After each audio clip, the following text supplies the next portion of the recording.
Hello, this is just a short follow-up video from my previous where I was testing the Dicke Olga Amiga 2000 Accelerator. Now if you haven't watched that yet, then make sure you go and check that out first. Now later in that video I started testing the MapROM tool, but I didn't realise I was actually using an old version, and so the results I achieved were completely wrong. So let's take a look at the newer one. The documentation with the Dicke Olga clearly says that you should download the MapROM and MapROM.info files. But I got too excited and just followed the link on the card and downloaded the zip instead.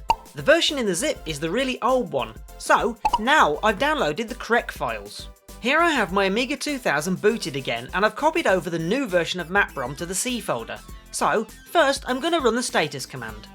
Now that's a bit more like it. It's detected the card by name and the wait states are at the default 15. Now there's several extra commands I didn't touch previously, but I want to take a look at two of them. The first is VBR to fast. This copies the VBR or vector base register to the fast RAM. This table is used by the CPU to work out what code to run when an interrupt occurs, so clearly having this in fast RAM is going to be quicker. You can see in sysinfo that it's currently sitting at address 0, so I'm going to run this command, and if we rerun sysinfo we can now see that it's moved. Now I'm not quite sure how to measure the performance improvement there, but it's well worth having anyway. Now there's several other things we can do too, and one is we can use this tool with the command kickrom, which will copy your Kickstart into fast RAM so it executes much faster. The other command you can use is called kickfile to copy a different Kickstart ROM into memory, so that's an easy way for me to run Kickstart 1.3.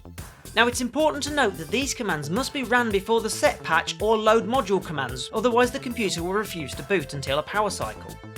And this lovely dialogue from 1.3 here is a perfectly expected result because it's trying to boot an FFS petition.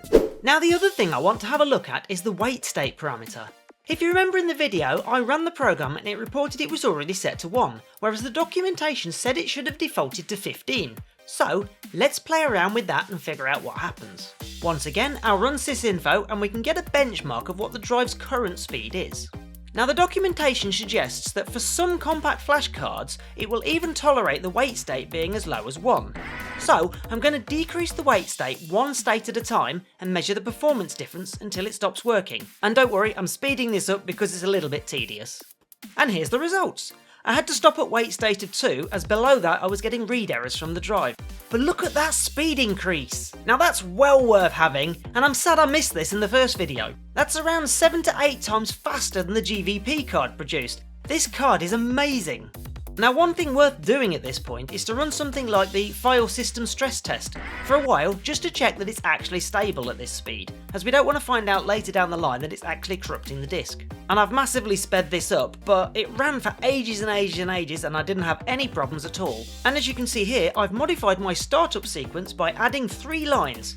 But here's the crazy thing, with those installed, the drive's performance is even higher! Now some people have suggested that sysinfo can max out its speed estimate, so I've decided to give the raw speed controller performance or RSCP a try.